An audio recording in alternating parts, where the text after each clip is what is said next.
Hey everybody, check out these pads. If you look at my last video, I did the restaurant and just ruined these pads. Look how dark those still are.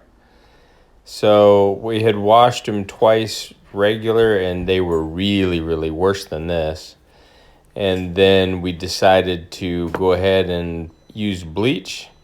So we added some bleach to the washer, soaked them for a while, and then a few of them came out okay, but they're still really dark. They're still usable. I mean, that's normal.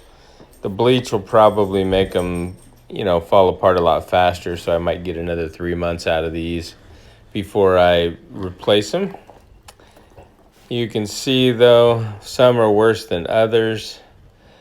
I'll use them in restaurants and other commercial jobs where nobody's watching what I'm doing. And I think in the future I'm going to use microfiber, either the Zinger or the gray and blue ones, just because I know the soil rinses out of microfiber a lot better than it does with cotton. And also the second lesson learned is I should have probably pre-wet them before I cleaned them. I don't know if that would make that big of a difference. If you're a cleaner and you've got some input on this, leave some input in the comments. I'd like to know, what do you guys do? Would you throw these away, or would they continue to work? They would have had to have been thrown away if I didn't bleach them. They were really bad.